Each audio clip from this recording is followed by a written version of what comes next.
Hi everyone, I'm Mike Stone here at CBS 6. As you can see in the box in the corner, we're just coming over a break and not missing any of the program. I want to update you on Hurricane Ian. We continue to have rain across the Richmond metro area right now, and temperature's been kept down at 61 degrees. Winds are at the northeast at 16, gusting to 23 miles an hour.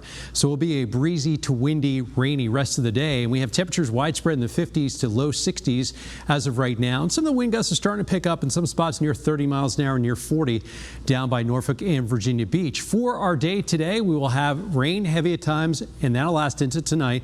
The rain will turn a lot more scattered after tomorrow morning, so we will have some dry hours tomorrow, even some breaks in the clouds for some sun, and then additional rain comes in Sunday into Monday. Most areas seeing about 1 to 3 inches of accumulation. The majority of that just falls between today and tomorrow morning, but there may be some totals in excess of 3 inches, especially across southern Virginia. We'll have wind gusts over 30 miles an hour in central Virginia, over 40 miles an hour at the coast. There will be some coastal flooding, and we even have the potential for some isolated tornadoes. In fact, a tornado watch is in effect for far southeastern Virginia, and that includes areas like Jamaica Saluda down to Gloucester, Williamsburg, down towards Stony Creek, Wakefield, Emporia, and points south and east. Ian comes ashore this afternoon and becomes just an area of low pressure with a lot of rain and some gusty winds. It won't be a hurricane or tropical storm after later today, and that area of low pressure will work up towards about Roanoke by later on tomorrow. Right now, winds are at 85 miles an hour. It's a Category 1 hurricane.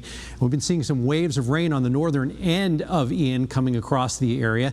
Some of the rain that was to the west was a little bit heavier moving up towards Charlottesville. That has decreased a little bit in intensity. You can see that there. Some heavy rain, though, still near Apple Grove and near Palmyra and over towards Warminster, and a little bit farther south and east. Here's the heavy rain southeast of Williamsburg over towards Hampton, down towards Wakefield, and that continues to track to the north and west. So here's our hour-by-hour forecast. We're pretty much in steady rain the rest of the day, and maybe a break or two in there from time to time, but pretty much some steady, heavy rain. And once we get past the midnight hour, it'll start turning scattered. And watch what happens on Saturday.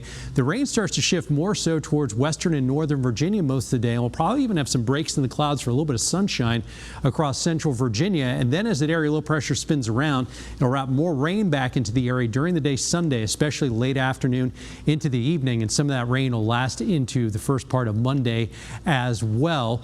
And in terms of our severe risk, I mentioned about that tornado watch, the best chance of seeing some of those tornadoes. Again, they will be isolated, but there's still a chance of them across far southeastern Virginia. And in terms of excessive rainfall, the best chance that's going to be across southern Virginia today. Lesser chance of the really heavy amounts the farther north and west you go. That shifts a little bit farther north and west during the day tomorrow, and then kind of comes back on Sunday with another risk of seeing some locally heavy downpours Sunday afternoon.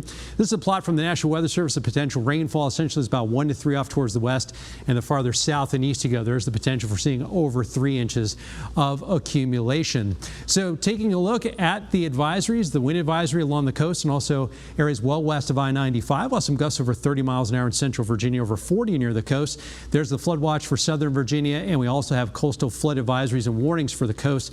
Water levels 1 to 3 feet above normal during the high tide cycles.